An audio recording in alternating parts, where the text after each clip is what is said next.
Isang magandang dalaga ang naglalakbay sa isang tahimik na kalsada gamit ang kanyang scooter. Ngunit bigla siyang pinahinto ng isang aroganteng pulis na nag-akusa sa kanya ng isang di makatwirang paglabag. Nang ang magalang na pagtanggi ay humantong sa pananakot at pisikal na pagtulak, hindi na malaya ng pulis na ang bawat kilos niya ay malinaw na nakukunan ng isang nakatagong kamera na sinadyang ihanda ng dalaga. Ngayon, ang nakunang ebidensya ay handa ng yumanig sa institusyon at magbunyag ng madilim na bahagi ng pagpapatupad ng batas. Malalantad kaya ang katotohanan o mananaig pa rin ang kayabangan? Sa gitna ng kahabaan ng isang tiwangwang na kalsada sa probinsya ng Laguna, kung saan ang init ng araw ay tila nagpapabagal sa pag-usad ng oras, marahang bumibiyahe si Liana Reyes sakay ng kanyang puting scooter. Ang kanyang ganda, na simple ngunit kapansin-pansin, ay bahagyang natatakpan ng isang payak na helmet na bumabalot sa kanyang ulo, iniiwan lamang ang kanyang mga mata na may kalmadong titig sa daan sa unahan. Ang kanyang pananamit ay simple, isang kulay abo na t-shirt, maong na pantalon, at isang itim na sling bag na nakasabit sa kanyang balikat.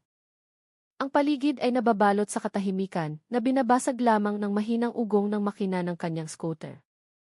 Tila ito ang perpektong saliw sa isang paglalakbay na hindi niya inaasahang magkakaroon ng di pangkaraniwang pagliko. Si Liana, na kanina pa ilumulutang sa katahimikan ng kanyang biyahe, ay biglang napilitang preno ang kanyang sasakyan. Pagkalagpas niya sa isang matarik na kurbada, isang malaking anino ang humarang sa gitna ng kalsada, na nag-udyok sa kanya na biglang hilahin ang preno. Ang anino na iyon, nakalaunan ay nakilala ni Liana bilang isang unipormadong pulis, ay nakatayo ng tuwid na may senyas na huminto. "Magandang hapon, miss," bati ng isang malalim at magaspang na boses na bumasag sa katahimikan. "Maaari bang tumabi ka muna saglit? Mayroon lang akong kailangang suriin." Kumunot ang noo ni Liana, bahagyang naguguluhan ngunit sumunod pa rin.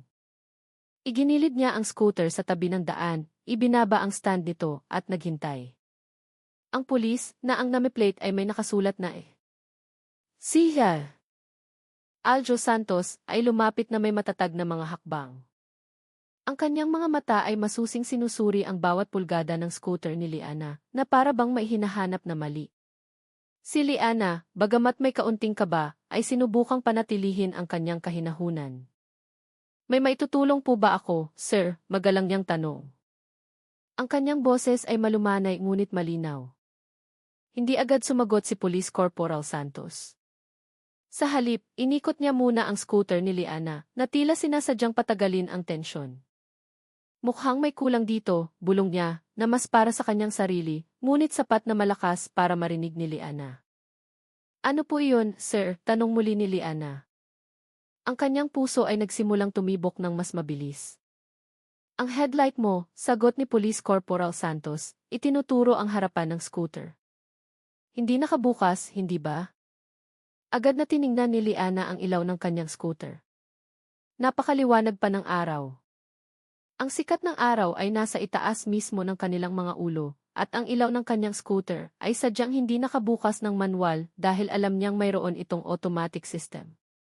"Paumanhin po, sir," paliwanag ni Liana ng may pasensya. "Ang ilaw po ng motor ko ay otomatikong bumubukas kapag nakadetect ang sensor ng madilim na kondisyon."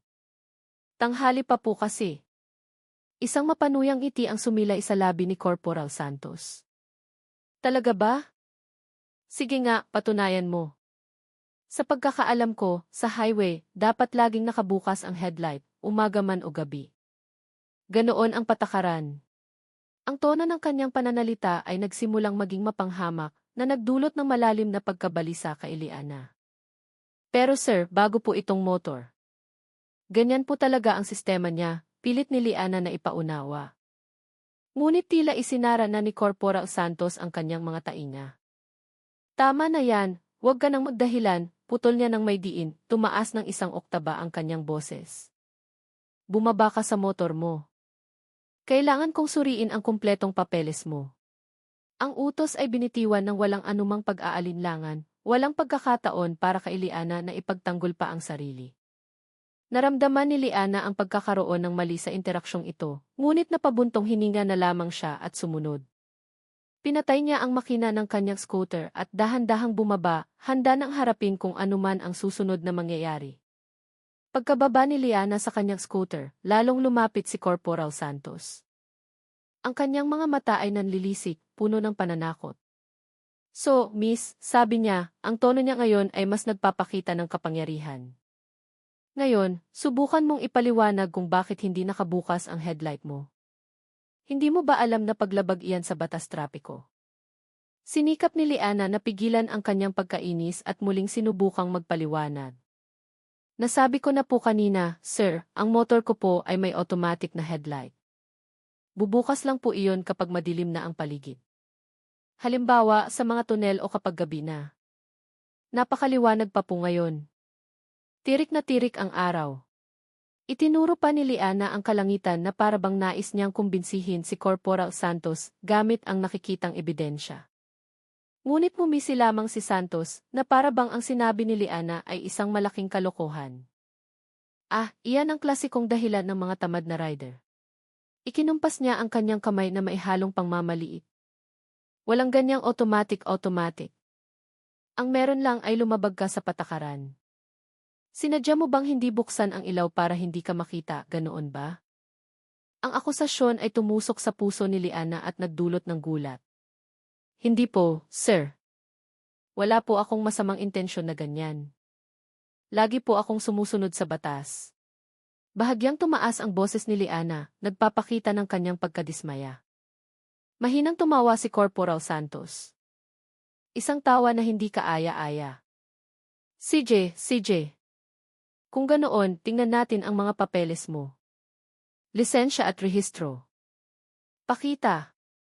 Ang utos ay ibinigay na lang basta, na parabang tapos na ang usapan tungkol sa automatic na ilaw at si Liana na ang may kasalanan. Si Liana, na may mabigat na kalooban, ay dinukot ang kanyang sling bag, kinuha ang pitaka, at iniabot ang kanyang lisensya at ang ACC ng motor. Tinanggap ni Corporal Santos ang mga dokumento nang walang kahit katiting ng ngiti. Sinuri ng kanyang mga mata ang bawat detalye sa mga papel na parabang naghahanap ng iba pang butas o pagkakamali. Si Liana ay nakatayo lamang sa tabi ng kanyang scooter, pinipigilan ang hininga at umaasang mabilis na matapos ang sitwasyong ito. Binasa-basa ni Corporal Santos ang mga papeles ni Liana. Ang kanyang mga mata ay tila abala, ngunit ang kanyang mukha ay hindi nagpapakita ng interes na unawain ang mga ito. May lisensya, may rehistro, bulong niya, na mas parang isang pilit na pahayag na tila umaasang may makikitang kakulangan. Si Liana, naramdam ang tumitinding tensyon, ay muling sinubukang ipaliwanag ang sitwasyon. Ganito po kasi, sir, nagsimula siya sa pinakamahinahong boses na kaya niya. Ang ilaw po ng motor ko ay sadyang idinisenyo ng pabrika na ganito. Ito po ay isang standard feature na tinatawag na automatic headlight on OD. Kaya wala pong manual na switch ang motor para buksan ang ilaw sa umaga. Otomatiko lang po itong bubukas kapag ang sensor nito ay nakadetect na kulang na ang liwanag sa paligid. Malinaw na nagsalita si Liana, umaasang ang kanyang impormasyon ay makakatago sa pader ng kawalang pakialam ni Corporal Santos. Iniangat ni Santos ang kanyang tingin mula sa mga papeles at tiningnan si Liana ng may paghamak. Aho. Wala akong pakialam sa mga ganyang modernong termino, miss, sabi niya. Ang malinaw, sa highway, dapat nakabukas ang ilaw. Period. Automatic man o hindi ko na problema iyon. Ang patakaran ay ginawa para sa kaligtasan.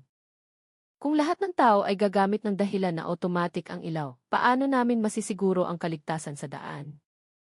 Ang kanyang tono ay lalong tumataas, nagpapakita ng halatang kawalan ng pasensya. Naramdaman ni Liana ang kawalan ng pag-asa. Pero, sir, just true dahil po automatic ito ay mas ligtas. Hindi makakalimutan ng rider na buksan ang ilaw kapag madilim. At saka, tanghaling tapat po ngayon, walang hamog, hindi maulap. Malinaw na malinaw po ang visibility. Ano po ang urgensya na buksan ang ilaw sa ganitong kondisyon? Urgensya. Mapanuyang tumawa si Corporal Santos. Ang urgensya ay lumabag ka sa patakaran. Iyon ang urgensya. Huwag mo akong subukang turuan tungkol sa batas trapiko, miss. Mas alam ko iyan kaysa sa iyo. Isinauli niya ang mga papeles ni Liana na may iritadong kilos. Sige, kung ganoon, malinaw na paglabag ito. Pwede kitang tiketan dito mismo. Ang banta ay binitiwan na may pinal na tono. Tila wala ng puwang para sa anumang diskusyon o paliwanag. Napalunok na lamang si Liana, na pagtatanto na ang lohika at katotohanan ay tila hindi mananalo laban sa arogansyang kanyang kinakaharap. Nang marinig ang banta ng tiket mula kay Corporal Santos, naramdaman ni Liana ang isang alon ng pagkainis na may halong pagtataka.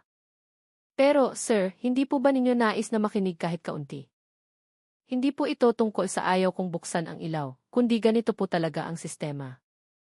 Maaari ko pong ipakita ang manual ng motor kung kinakailangan. Sinubukan ni Liana na makipagnegosasyon, umaasang may kaunting puwang para pumasok ang matinong pag-iisip. Inihakbang pa niya ang kanyang paa, patungo sa kompartamento ng kanyang motor, na tila kukunin ang isang dokumentong susuporta sa kanyang sinasabi. Ngunit, itinaas ni Corporal Santos ang kanyang kamay. Isang malinaw na senyas ng pagtanggi. Hindi na kailangan, miss. Sapat na ang karanasan ko sa kalsadang ito. Ang mga ganyang modus, kabisado ko na, malamig niyang sabi, puno ng diin. Tila isinasara niya ang bawat pagtatangka ni Liana na magpaliwanag. At saka, hindi ito oras para sa mahabang debate. Ang batas ay batas. Lumabag ka, ibig sabihin may kapalit iyon. Tiningnan siya ni Liana nang may di makapaniwalang tingin. So, hindi po ninyo isasaalang-alang ang paliwanag ko. Wala pong puwang para sa paglilinaw. Ngumiti ng mapait si Corporal Santos. Paglilinaw? Sa tingin ko, malinaw na. Nagmamaneho ka sa sikat ng araw na patay ang ilaw. Iyon ay paglabag at may kapangyarihan akong kumilos. Ngayon, gusto mo bang dumaan sa tamang proseso o may iba pang paraan? Nagbago ang tono ng kanyang boses. Ngayon ay mas mapanghamak at may pahiwatig. Alam na alam ni Liana kung saan patungo ang usapan at ito'y nagdulot ng pagkasuklam sa kanya. Nahulaan niya na ang iibang paraan na tinutukoy ay ang iligal na landas. Ngunit pinili niyang huwag pansinin ang nakatagong tukso. Gusto ko lang pong maging malinaw ang lahat, sir. Pakiramdam ko po ay wala akong ginawang mali sa ibinibintang ninyo. Matatag na sagot ni Liana, sinusubukang panatilihin ang kanyang integridad sa gitna ng pressure. Ah, ganoon pala, sagot ni Corporal Santos, huminga ng malalim na tila siya ang pinaka-naaabala. Kung gusto mong pahirapan ang sarili mo, sige. Kung ganoon, kailangan kong dalhin ito sa presinto. Handa ka bang asikasuhin lahat ng papeles doon? Baka abutin ka ng siyam-siyam. Ang banta ay binitiwan ng may kaswal na tono. Ngunit, lubos na naunawaan ni Liana na ang pangunahing layunin nito ay pilitin siyang ayusin ang problema doon mismo sa lugar na iyon. Nakatayo lamang siya ng tahimik, nakatingin kay Corporal Santos na ngayon ay nakatingin sa kanya nang may mapanagumpay na tingin na para bang matagumpay siyang natrap sa sitwasyong siya mismo ang gumawa. Nang makita ang katatagan ni Liana na ayaw sumunod sa kanyang direksyon na ayusin na lamang ang usapan sa lugar na iyon, huminga ng malalim si Corporal Santos, na para bang siya ang pinakaagrabyadong partido. Sige, kung gusto mo talagang sumunod sa proseso, sabi niya sa tono na parang ultimatum, hindi isang alok. Kung ganoon, manatili kang nakababa sa motor mo. Kailangan kong suriin ng masinsinan ang mga papeles ng sasakyan mo. Bagamat naibigay na ni Liana ang kanyang lisensya at rehistro kanina, ang utos na manatiling nakababa at ang muling pagsusuri ay tila isang paraan para lalo siyang idiin at takutin. Dahan-dahang tumango si Liana ng walang pagtutol. Mula pa naman sa simula ng interaksyon ay nakababa na siya sa motor. Nanatili lamang siyang nakatayo ng tuwid, sinusubukang ipakita na hindi siya natitinag.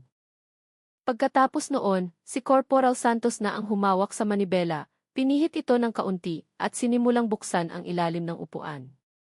Tanging pagmamasid na lamang ang nagawa ni Liana. Nasaan ang numero ng makina? Nasaan ang chassis number? Tanong niya, ang boses niya ngayon ay mas malamig at tila nag-uutos. Itinuro ni Liana ang mga kaukulang bahagi, bagamat alam niyang hindi naman talaga nakatuon si Corporal Santos sa mga detalye. Mas madalas na sumusulyap ang kanyang mga mata kay Liana, na para bang sinusukat ang antas ng takot o pagsunod ng dalaga. Alainan. Tugma naman, bulong ni Corporal Santos. Ngunit ang kanyang tono ay hindi nagpapakita ng kasiyahan. Para siyang naghahanap pa ng butas ng kahit anong maaaring ipintas. Pero paano ang taunang buwis? Bayad na ba lahat? Opo, sir. Siyempre po, mahinahong sagot ni Liana. Lahat po iyan ay nakasaad sa rehistro. Tumango-tango si Corporal Santos, ngunit nanatiling maasim ang kanyang mukha. Muli siyang tumingin kay Liana. Ang kanyang mga mata ngayon ay puno ng kahulugan na para bang may nais iparating na nakatagong mensahe. Miss, tingnan mo, sa totoo lang, pwede nating ayusin ito ng mabilis. Hindi mo na kailangang mag-abala pa sa presinto. Ako rin, hindi ko na kailangang mag-aksaya ng oras dito. Paano kung maghanap na lang tayo ng gitnang paraan? Ang mga salitang iyon ay binigkas ng mahina, halos pabulong, ngunit ang kahulugan ay napakalinaw at nagdulot ng pagkabalisa kay Liana. Alam niyang ito na ang simula ng alok para sa suhol. Isang gawain na madalas niyang naririnig na nangyayari sa mga kalsada. Nanatiling tahimik si Liana, hindi sumasagot. Ang kanyang tingin ay nanatiling tuwid at hindi natitinag, tumatangging magbigay ng anumang senyales na tatanggapin niya ang maruming alok. Matapos suriin ni Corporal Santos ang mga papeles ni Liana, nang maihalatang formalidad lamang, muli siyang tumuwid ng tayo. Ang kanyang tingin ngayon ay mas matindi. Lumapit siya at sinadyang hinaan ang boses. Tila nais niyang lumikha ng isang kumpidensyal na kapaligiran na lalo lang nagdulot ng pagkabalisa kay Liana. Ganito kasi, miss, panimula niya. Pare-pareho naman tayong abala, hindi ba?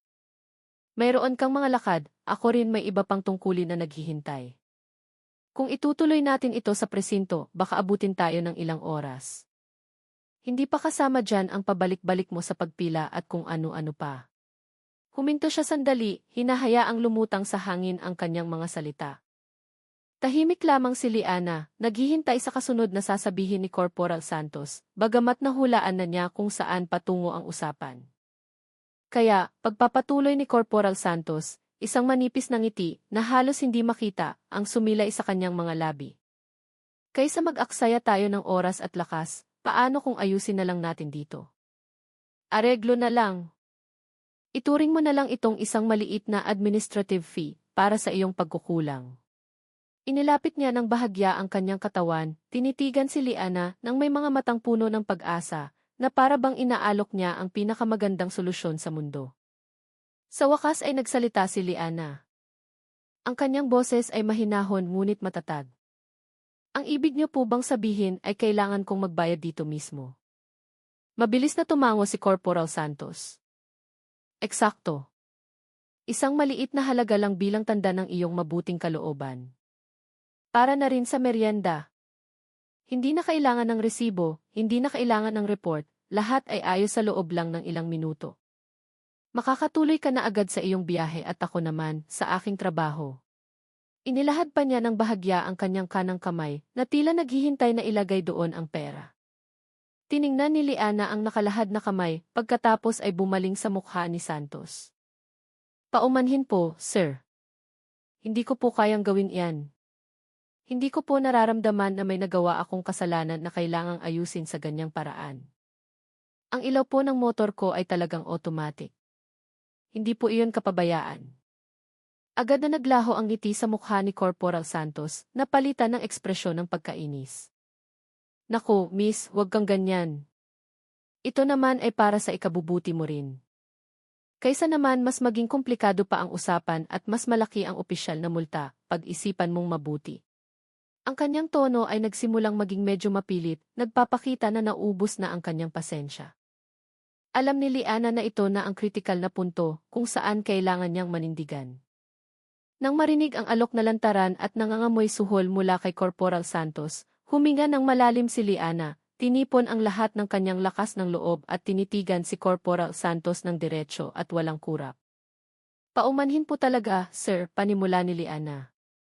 Ang kanyang boses ay nanatiling mahinahon, ngunit ngayon ay mas matatag. Pero hindi ko po matatanggap ang alok ninyo. Wala po akong ginawang paglabag na gaya ng ibinibintang ninyo. Ang ilaw ng motor ko po ay gumagana ng maayos, sadyang automatic lang po ang sistema nito. Maingat na pinili ni Liana ang kanyang mga salita, sinisigurong nananatiling magalang ang kanyang tono, kahit na malinaw na tinatanggihan niya ang gusto ni Santos.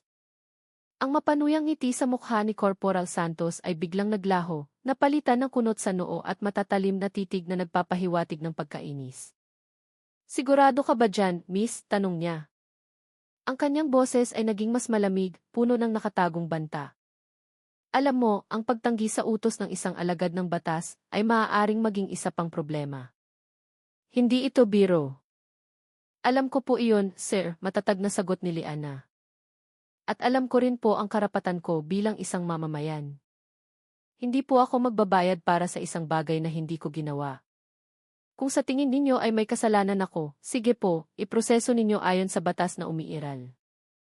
Handa po akong sumunod sa proseso ng pagtiket at patunayan ito sa korte." Binigkas ni Liana ang salitang kikorte, nang may diin, isang banayad na pahiwatig na hindi siya matitinag. Suminghal si Corporal Santos sa inis. "Aba, ang tapang mo naman," bulong niya, na mas para sa kanyang sarili, ngunit sapat na malakas para marinig ni Liana. Pagkatapos ay tiningnan niya si Liana nang may mapanghamak na tingin. "So, nagmamagaling ka pala? Tinuturuan mo ako tungkol sa batas?" "Huwag kang magkamali, miss, dito, ako ang may kontrol. Kaya kong gawing mas mahirap ang sitwasyon mo kaysa sa inaakala mo." Ang banta ay direktang binitiwan niya nang walang anumang pag-aalinlangan, ipinapakita ang kanyang tunay na aroganting pagkatao. Nanatiling tahimik si Liana, nakatayo pa rin ang tuwid, hinahayaang dumaan lamang ang bawat masasakit na salita, hindi nagpapakita ng kahit katiting na takot. Alam niyang ito ang sandali kung saan sinusubok ang kanyang pasensya, at determinado siyang hindi matitinag. Ang matatag na pagtanggi ni Liana, at lalo na ang hamon na dalhin ang usapin sa legal na paraan, ay nagpamula sa mukha ni Corporal Santos. Ang kanyang pasensya, na manipis na sa simula pa lang, ay tuluyan ng naubos. Humakbang siya palapit kay Liana na may nagbabantang mga mata. "Ah, so gusto mo palang makipaglaro, miss," sabi niya, ang boses ay puno ng galit at pang-inis. "Sige, kung gusto mong magmatigas, mas kaya kong maging mas matigas. Huwag mo akong sisisihin mamaya kung maging komplikado ang lahat para sa iyo." Pagkatapos ay nagsimula siyang magpakawala ng sunod-sunod na hindi inaasahang banta, sinusubukang takutin si Liana para sumuko. "Sige, kung ayaw mong makipag-areglo dito, pwede kong i-impound agad ang motor mo. Sa dahilan na hindi kumpleto ang papeles o baka naman. Kahina-hinala ang chassis number. Paano? Gusto mo bang magpalipas ng gabi ang motor mo sa presinto ng ilang araw, o baka ilang linggo, hanggang sa maayos ang lahat ng ito?" Ngumisi si Corporal Santos, iniisip ang epekto ng kanyang banta. Nanatiling nakatayo ng tuwid si Liana, hindi natitinag, bagamat ramdam niya ang lumalaking pressure. "Sige lang po, sir. Kumpleto po ako sa lahat ng papeles. Kung i-impound ninyo ang motor ko nang walang malinaw na dahilan, iyan po ay abuso sa kapangyarihan." Nang marinig ang hindi natatakot na sagot ni Liana, lalong nagalit si Corporal Santos. Ipinagpatuloy niya ang kanyang pananakot, ngayon ay mas personal na ang paksa. "Abuso sa kapangyarihan? Ha? Huwag kang magugulat kung bigla na lang mapabilang ang pangalan mo sa blacklist, o kumalat ang chismis na sangkot ka sa kaso ng droga, o baka naman courier ka ng iligal na gamit. Kaya kong magpakalat ng mga peking impormasyon tungkol sa iyo. Sino ang maniniwala sa iyo? Ha? Isa ka lang ordinaryong motorista. Ako, alagad ng batas." Tumawa siya ng mapanlait, ninanamnam ang sandali kung saan pakiramdam niya ay hawak niya ang buong sitwasyon. "Isipin mo ang kinabukasan mo, miss. Ang isang maliit na bagay na tulad nito ay maaaring lumaki kung patuloy kang susuway." Nagsimula pang maglakad si Corporal Santos paikot kay Liana, na tila gusto siyang palibutan, lumilikha ng isang nakakasukang bilog ng pananakot. "O gusto mong dalhin kita sa presinto ngayon din? Pwede kitang i-report sa kasong obstruction of justice o baka naman pagtatangkang manuhol ng isang pulis. Marami akong pwedeng ikaso sa iyo." "Ano, paano?" Ang bawat salitang lumalabas sa kanyang bibig ay isang pagtulak, isang pagtatangka na sirain ang loob ni Liana. Ngunit sa gitna ng unos ng mga banta, nanatiling matatag si Liana. Ang kanyang mga mata ay hindi natitinag kahit katiting. Tumanggi siyang magpakita ng takot, tumangging bigyan si Corporal Santos ng kasiyahan. Ang sunod-sunod na banta na binitiwan ni Corporal Santos ay hindi man lang nakatinag sa katatagan ni Liana. Ang dalaga ay nanatiling nakatayo ng tuwid, hindi nagpapakita ng anumang senyales ng takot, kahit pa matapos ang lahat ng pananakot tungkol sa pag-impound ng motor, pagpapakalat ng peking chismis, hanggang sa banta na dadalhin siya sa presinto.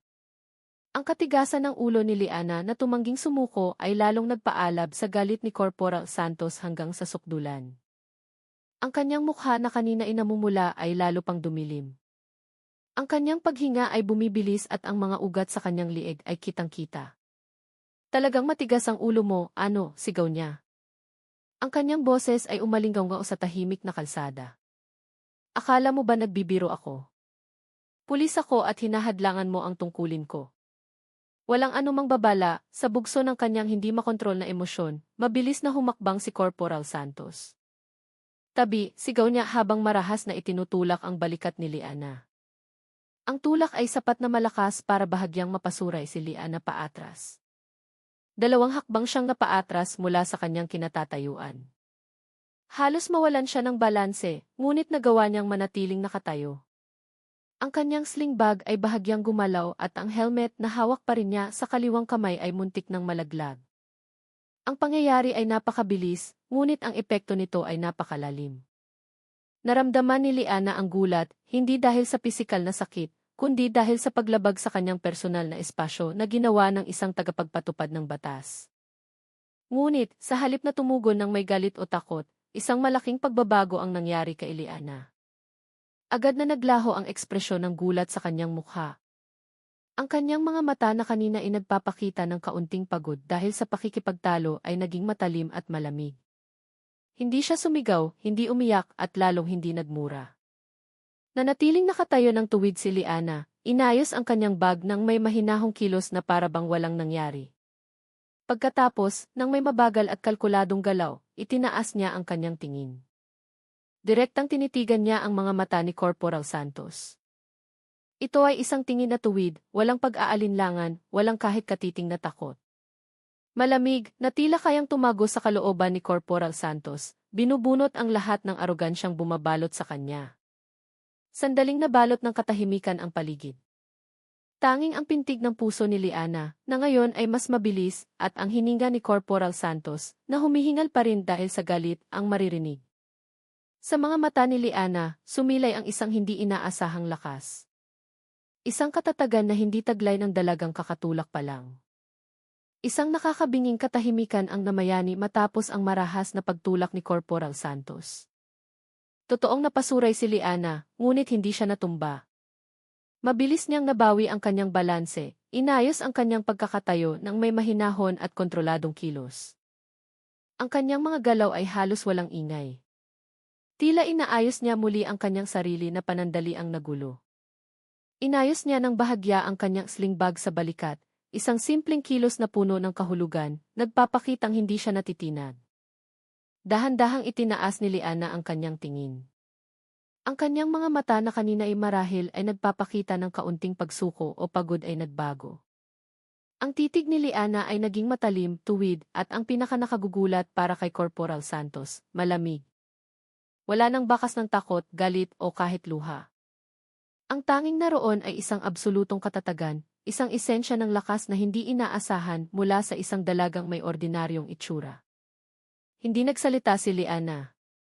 Nakatitig lamang siya ng diretsyo sa mga mata ni Corporal Santos. Na para bang ang kanyang tingin ay isang hindi nakikitang espada na direktang tumutusok sa kaluluwa ng pulis. Si Corporal Santos, na kanina pa'y puno ng galit at kayabangan, ay biglang natigilan. Ang kanyang mapanuyang ngiti ay tuluyang naglaho, at ang kanyang mukha na kanina inamumula ay dahan-dahang namutla. Naramdaman niya ang isang malamig na agos na dumadaloy mula sa titig ni Liana. Isang pakiramdam na hindi niya inaasahang mararanasan mula sa isang ordinaryong motorista na kanyang tinakot at tinulak. Ang titig na iyon ay tila naghubad sa kanyang pagkatao, inilalantad ang kanyang pagkakamali, at nagpaparamdam sa kanya na siya'y maliit. Sinubukan niyang ibaling ang kanyang tingin, ngunit tila may isang hindi nakikitang magnet na pumipigil sa kanyang mga mata na manatiling nakatutok sa malamig na tingin ni Liana. Bakit po, sir? Sa wakas ay nagsalita si Liana, binasag ang katahimikan. Ngunit hindi ito sa tono ng takot o galit. Sa halip, ito'y napakahinahon, patag, at puno ng hindi binibigkas na otoridad. Ang mga salitang iyon, na binigkas sa gitna ng tensyonadong katahimikan, ay mas tumagos kaysa sa anumang sigaw o mura. Hindi sumagot si Corporal Santos. Nakatayo lamang siyang tulala, gulat at litong-lito. Na para bang kaharap niya ang isang bagay na malayong-malayo sa kanyang inaasahan. Ang malamig na titig ni Liana ay patuloy na tumatama sa kanya. Isang tahimik na paalala na ang laro ay nagbago na. Ang nanunuot na malamig na titig ni Liana, na walang bahid ng takot, ay talagang yumanig kay Corporal Santos. Ang mga segundo ng katahimikan na bumalot sa kanila matapos ang pisikal na pagtulak ay tila napakatagal, puno ng isang nakakasukang tensyon. Si Corporal Santos, na kanina'y puno ng kayabangan at galit, ay ngayon ay natigilan. Ang mapanuyang ngiti na laging nasa kanyang labi tuwing nananakot ng biktima ay tuluyang naglaho. Ang kanyang mukha na kanina inamumula dahil sa emosyon ay dahan-dahang namutla. Naramdaman niya ang isang alon ng pagkalito at kahit kaunting pagkabalisa na dumaloy sa kanyang pagkatao. Bakit po, sir? Muling tanong ni Liana. Ang kanyang boses ay nanatiling patag, ngunit naglalaman ng isang hindi binibigkas na otoridad. Ang salitang giserg ay tila isang titulong binitiwan na maihalong pangmamaliit, hindi paggalang. May mali po ba sa tingin ko? Hindi inalis ni Liana ang kanyang tingin. Ang kanyang mga mata ay patuloy na nakatutok kay Corporal Santos, na para bang humihingi ng sagot sa kanyang ginawa. Napalunok ng may kahirapan si Corporal Santos. Sinubukan niyang ibaling ang tingin, naghahanap ng paraan upang makatakas sa titig na iyon. Ngunit tila may isang hindi nakikitang puwersa na pumipigil sa kanyang mga mata na manatiling nakatutok kay Liana. Gusto niyang sumigaw, gusto niyang magbanta muli. Ngunit ang mga salita ay tila nabara sa kanyang lalamunan. Mabilis na umikot ang kanyang isip, sinusubukang unawain kung bakit ang isang dalaga sa kanyang harapan ay may ganitong tapang at kahinahunan kahit pa matapos niya itong itulak. Ang biglaang pagbabago sa kilos ni Liana, mula sa isang takot na motorista, tungo sa isang nangingibabaw na presensya, ay tuluyang nagpabagsak sa kanyang kayabangan. Tuwala-wala, utal ni Corporal Santos. Isang sagot na napakalayo sa kumpiyansang ipinakita niya kanina. Ang kanyang boses ay paos, puno ng pag-aalinlangan. Bahagya pa siyang umatras ng hindi namamalayan, lumilikha ng distansya sa pagitan nila ni Liana. Ito ay isang reaksyon na hindi niya kailanman ipinakita sa sinumang kanyang pinilit o tinakot sa kalsada. Ang malamig na titig ni Liana, nang walang sigaw, nang walang pisikal na paglaban, ay matagumpay na gumuho sa pader ng kayabangan ni Corporal Santos. Pinilit siyang tingnan ang sariling refleksyon sa hindi natitinag na mga mata ni Liana. Alam niya sa sandaling iyon na mayroong isang bagay na napakalaki ang mali at kakagawa niya lang ng isang malaking pagkakamali.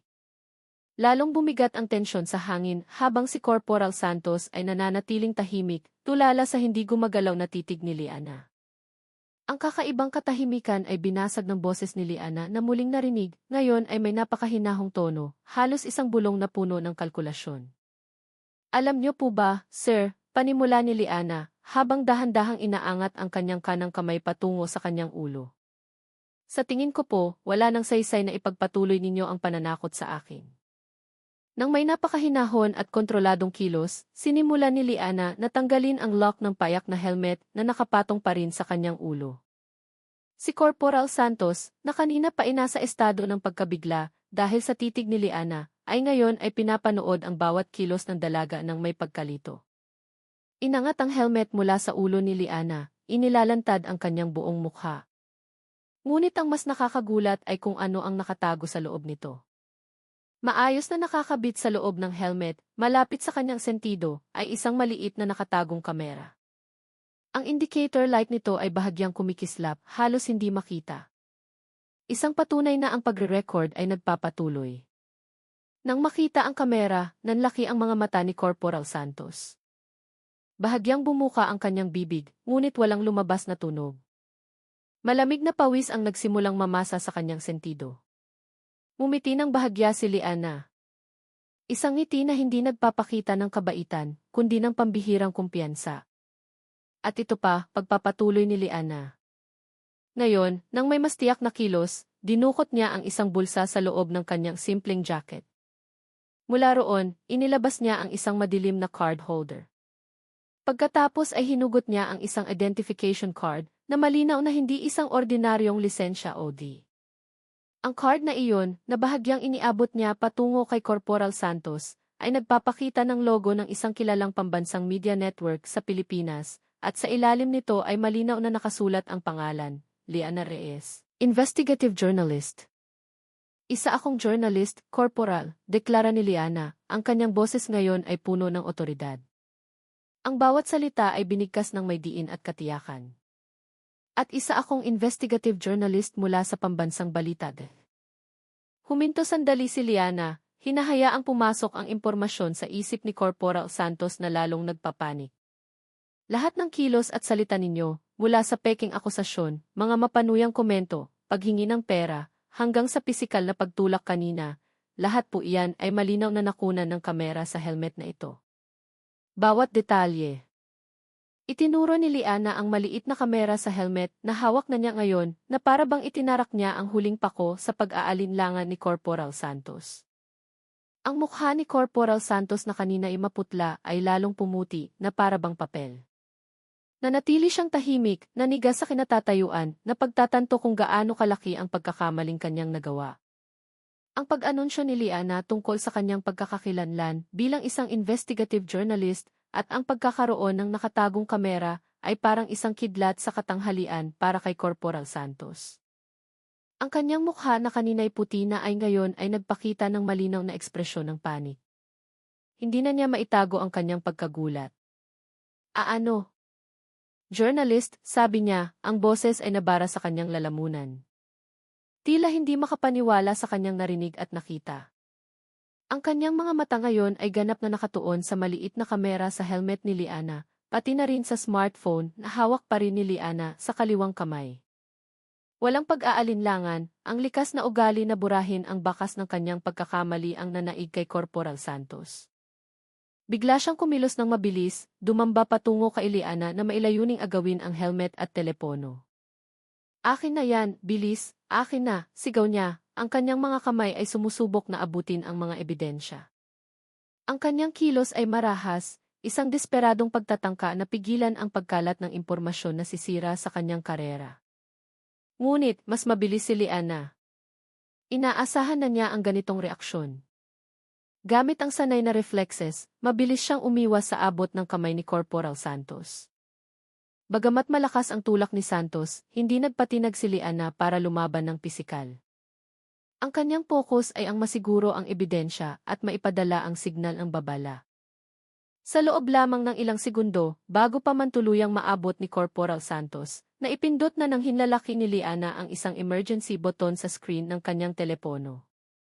Isang maikling notifikasyon ang lumitaw sa screen ni Liana, kasabay ng isang mahinang pag-vibrate na siya lamang ang nakaramdam. Babala na ipadala na, sabi ni Liana sa kanyang isip ng may buong kumpiyansa.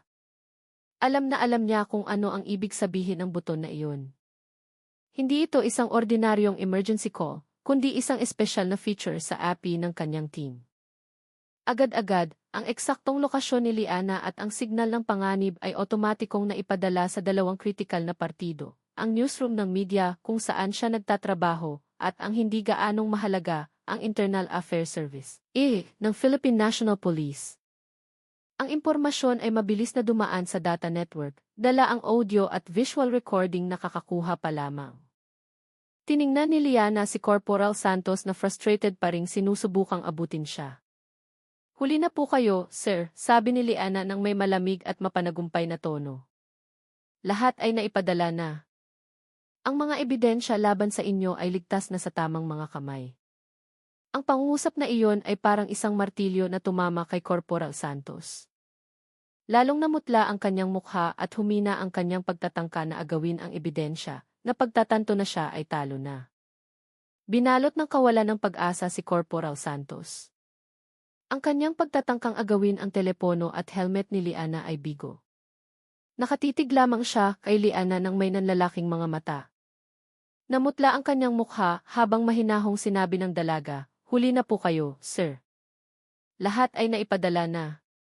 Alam na alam niya na sa loob lamang ng ilang minuto, darating na ang tulong. Naririnig na niya ang isang mahinang tunog sa di kalayuan na unti-unting lumalakas, na parang isang himig ng hustisya na papalapit na. Hindi nagtagal, isang pamilyar na tunog ng sirena ang nagsimulang marinig. Papalakas ito ng papalakas. Mula sa di kalayuan, sa dulo ng kalsadang dinaanan ni Liana, nakita ang anino ng dalawang sasakyan na mabilis na paparating. Lumingon si Corporal Santos. Nanlaki ang kanyang mga mata sa gulat. Imposible, bulong niya. Nanginginig ang kanyang mga labi. Ngumiti ng bahagya si Liana. Maniwala po kayo, sir. Posibleng posible. Sa loob ng ilang minuto, dumating ang dalawang sasakyan sa lokasyon na may malakas na tunog ng preno. Ang una ay isang van na may logo ng pambansang balita, na malinaw na nakasulat sa gilid, ang lugar kung saan nagtatrabaho si Liana. Bumukas ang pinto ng van at ilang mga taong maayos ang pananamit na may mga kamera at mikropono ang mabilis na lumabas. Sila ang media team, handa nang mag-cover. Halos kasabay nito, isang-isa pang sasakyan na may kulay at tatak ng pulisya ang huminto rin. Ngayon, ang logo ng Internal Affairs Service ang malinaw na nakikita sa pinto nito. Dalawang lalaking matipuno na may uniforme ng IHI ang lumabas. Agad nilang tiningnan si Corporal Santos ng may malamig at mapanuring mga mata. Police Corporal Santos, sabi ng isa sa mga miyembro ng V. Ang kanyang boses ay matatag at walang kompromiso. Inaaresto ka namin. Agad na yumuko si Corporal Santos. Wala siyang sinabi kahit isang salita. Walang paglaban. Ang kanyang katawan ay tila ng hina. Ang lahat ng kanyang kayabangan at tapang ay biglang naglaho. Sumuko na lamang siya habang pinupusasan ng dalawang miyembro ng VP ang kanyang mga kamay. Samantala, agad na lumapit ang media team kay Liana. Liana, ayos ka lang, tanong ng isa sa kanyang mga kasamahan. Puno ng pag-aalala ang kanyang mukha. Ayos lang ako, sagot ni Liana. Ang kanyang tingin ay nanatiling nakatuon kay Corporal Santos na ngayon ay iginigya papasok sa sasakyan ng V. Lahat ay malinaw na nakunan. Ang pangyayari ay agad na nakakuha ng atensyon ng mga residente sa paligid. Ilang mga taong kanina idumadaan lamang ay ngayon ay huminto upang panoorin ang drama ng pag-aresto. Ang mga kamera ng telepono ay nagsimulang itaas. Kinukunan ang bawat sandali. Ang ilan ay nagbubulungan, ang iba ay nagsimulang sumigaw. Hulihin ang mga buwaya. Mabuhay ang mga journalist. Ang mga sigaw na iyon ay sumabay sa pag-alis ni Corporal Santos na ngayon ay nakayuko na lamang sa hiya, dinadala patungo sa kanyang hindi maiiwasang kapalaran. Ilang oras ang lumipas, isang napakalayong tanawin ang nakita sa isang simpleng interrogation room sa opisina ng Internal Affairs Service.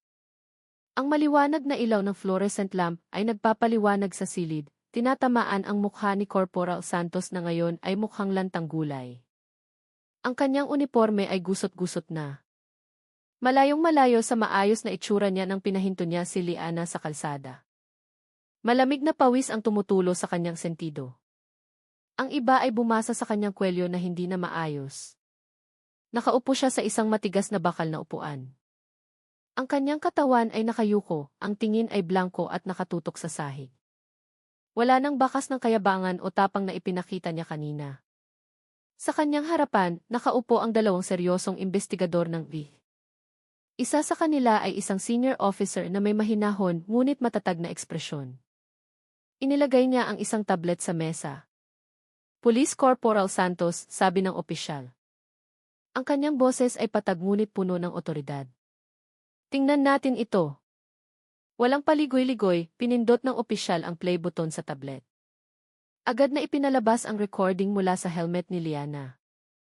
Naging tahimik ang silid, tanging ang mga tunog mula sa recording ang naririnig. Ang unang imahe na lumitaw ay ang tanawin ng kalsada mula sa pananaw ni Liana. Pagkatapos ay nagsimulang marinig ang boses ni Corporal Santos. Lahat ng usapan, bawat tono, bawat mapanuyang salita ay perpektong nakunan. Pagkatapos ay lumitaw ang eksena ng paghingi ng suhol. Paano kung ayusin na lang natin dito? Areglo na lang. Ituring mo na lang itong isang maliit na administrative fee, at ang magalang na pagtanggi ni Liana, paumanhin po, sir. Hindi ko po kayang gawin iyan. Ang boses ni Corporal Santos na puno ng banta ay muling umalinggaw mula sa recording. Pwede kong i-impound agad ang motor mo.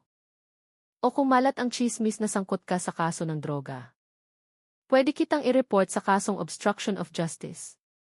Hanggang sa kasukdulan, narinig ang isang ungol at isang malakas na kalabog, kasunod ng boses ni Corporal Santos na sumisigaw, tabi, nakasabay ng eksena ng pisikal na pagtulak kay Liana. Ang video recording, bagamat hindi ganap na nakunan ang pagtulak ni Santos, ang tunog at ang paggalaw ng kamera ni Liana na bahagyang napasura ay nagbigay ng hindi matatawarang ebidensya. Matapos ang eksena ng pagtulak, ipinakita sa recording ang mahinahong boses ni Liana na nag-aanunsyo ng kanyang pagkakakilanlan. Isa akong journalist. Lahat ng kilos at salita ninyo ay nakunan na. Itinigil ng opisyal ang recording. Tiningnan niya si Corporal Santos nang may nag-aalala, ngunit matatag na ekspresyon. Corporal Santos, sabi niya nang may mabigat na boses. Napakalinaw ng recording na ito. Hindi ka lamang nangikil, kundi nag-abuso ka rin sa kapangyarihan, nagbitiw ng hindi nararapat na komento, at gumawa pa ng pisikal na karahasan sa isang sibilyan. Kinabukasan, kasabay ng pagsikat ng araw sa buong bansa, ang mukha ni Corporal Santos na nakayuko sa interrogation room ng VP ay naging pangunahing larawan sa iba't ibang media platform. Ang balita ng kanyang pag-aresto, na nag-ugat sa katapangan ng isang investigative journalist, ay sumabog bilang isang pambansang issue. Hindi nagtagal. Sa loob lamang ng ilang oras matapos pindutin ni Liana ang emergency button, ang kumpletong kwento tungkol sa kayabangan at abuso sa kapangyarihan ni Corporal Santos ay kumalat na. Parang apoy na kumalat sa tag-araw. Naging maingay ang mga social media site. Iba't ibang hashtag na kumukondena sa mga tiwaling pulis ang bumaha sa timeline, sinundan ng sunod-sunod na komento ng galit at panawagan para sa mahigpit na aksyon. Masyado nang madalas ang ganitong pangyayari, sulat ng isang netizen. Isa pa lang yan sa nahuli. Paano yung iba, sabi naman ng isa pa. Sa telebisyon, ang mga pangunahing balita ay pinangungunahan ng kwentong ito. Ang mga programa sa umaga, tanghali, hanggang gabi ay patuloy na ipinapalabas ang recording mula sa helmet ni Liana, ipinaparinig muli ang bawat banta at paghingi ng suhol ni Corporal Santos. Tila hinahayaan ang publiko na maging direktang saksi sa krimen. Ang mga journalist at legal analyst ay inimbitahan upang talakayin ang kaso, binibigyang diin ang kahalagahan ng pananagutan ng mga tagapagpatupad ng batas. Malalaking headline ang pumuno sa screen ng TV at mga online news portal. Lahat ay nagpapahayag ng esensya ng nangyari. Tiwaling pulis, huli isiakto ng pangungutong SE motorista, biktima, isa palang investigative journalist. Ito ang isa sa mga pangunahing headline sa isang kilalang istasyon ng balita sa Z. Ang ibang media ay hindi nagpahuli na may mas prangkang titulo. Hidden camera, nagbunyag ng karahasan kalsada, aroganteng pulis, timbog isang oplan. Ang terminong P-oplan o operasyon ay tila nagpapatunay na ang ebidensyang hawak ni Liana ay hindi matatawaran. Ang mga reporter mula sa iba't ibang media ay nag-uunahan sa paghahanap ng pinakabagong impormasyon, kinakapanayam ang mga saksi sa lugar ng pangyayari, at sinusubukang makakuha ng komento mula sa panig ng pulisya. Ang kwento ni Liana, isang dalagang may simpleng anyo na may dalang mahalagang misyon, ay naging inspirasyon para sa marami. Ang naratibo ng katapangan ng isang mamamayan laban sa kayabangan ng uniforme ay mabilis na kumalat, nagbibigay ng pag-asa para sa hustisya. Ito ay isang mahalagang sandali para sa ating pagpapatupad ng batas, sabi ng isang social observer sa isang talk show. Ang masyarakat ngayon ay mas may kapangyarihan dahil sa teknolohiya. Ang kasong ito ay nagpapatunay na wala ng lugar para sa mga tiwaling opisyal na nag-aabuso sa kanilang kapangyarihan. Samantala, sa likod ng ingay ng balita, ang Internal Affairs Service ay masigasig na tinututukan ang kaso sa ilalim ng malaking pressure mula sa publiko. Ang kapalaran ni Corporal Santos ay nasa bingit na ngayon, pinapanood ng milyon-milyong mata sa buong bansa na humihingi ng katarungan. Ilang araw matapos yumanig sa publiko ang kaso ni Corporal Santos at maging usap-usapan sa bawat sulok ng media, isang opisyal na imbitasyon ang dumating sa news desk ni Liana. Galing mismo sa provincial headquarters ng pulisya, ang imbitasyon ay humihiling sa presensya ni Liana sa isang espesyal na press conference. Hindi lamang ito isang pribadong paghingi ng paumanhin, kundi isang formal na kilos na sinadya upang ipakita ang pananagutan at transparency ng institusyon. Sa araw na itinakda, dumating si Liana sa bulwagan ng pulisya na puno na ng mga miyembro ng media mula sa iba't ibang istasyon ng DE at pahayagan. Ang mga ilaw ng kamera ay patuloy na kumikislap, tinatamaan ang bawat sulok ng silid. Sa entablado, na may malaking larawan ng gusali ng pulisya sa likod, nakatayo ang provincial director, isang mataas na opisyal na mukhang mahinahon ngunit may otoridad. Sa kanyang tabi, ilang opisyal ng DE ang naroroon din, nagpapahiwatig ng kaseryosohan ng institusyon sa paghawak sa kaso. Sinimula ng provincial director ang kanyang talumpati ng may malinaw at matatag na boses. Mga kababayan, mga kasamahan sa media, at lalo na sa iyo, Liana Reyes, na aming iginagalang. Huminto siya sandali, direktang tumingin kay Liana na nakaupo sa unahan. Sa ngalan ng Pambansang Pulisya ng Pilipinas, at lalo na ng aming tanggapan, nang may buong kababaang loob, ipinapaabot namin ang aming taos-pusong paghingi ng paumanhin sa hindi ka nais-nais na gawain ng isa sa aming mga miyembro, si Police Corporal Aljo Santos. Sandaling tumahimik ang paligid. Lahat ng mata ay nakatuon sa provincial director. Lubos naming ikinalulungkot ang pangyayaring sinapit ni Emith Reyes ilang araw na ang nakalipas. Ang kilos ng pangingikil, pananakot, at karahasan na ginawa ni Corporal Santos ay hindi sumasalamin sa mga halaga ng to serve and protect na aming pinaninindigan. Ang provincial director ay nagsalita ng may tapat na tono, sinusubukang iparating ang mensahe na hindi kinukonsinti ng pulisya ang mga gawain ng kanilang mga tiwaling miyembro. Pagkatapos ay nagpatuloy siya ng may mas matigas na tono at puno ng pangako. Nais naming bigyang diin dito na hindi namin kailanman kukonsintihin ang mga gawaing tulad ng iligal na checkpoint, pangingikil, at lalo na ang karahasan laban sa mamamayan. Ito ang aming pangako. Tumingin siya ng diretsyo sa kamera na para bang direktang nakikipag-usap sa buong sambayanang Pilipino. Ang bawat miyembro na mapatunayang nag-abuso sa kapangyarihan, lumabag sa etika ng propesyon, at lalo na kung gumawa ng krimen, ay aming papatawan ng mabigat na parusa, walang kinikilingan. Ang batas at ang aming Code of Ethics ay ipapatupad ng may buong katarungan. Pagkatapos ay lumingon ang provincial director kay Liana. Reyes, nagpapasalamat kami sa iyong katapangan na nagbunyag ng katotohanan.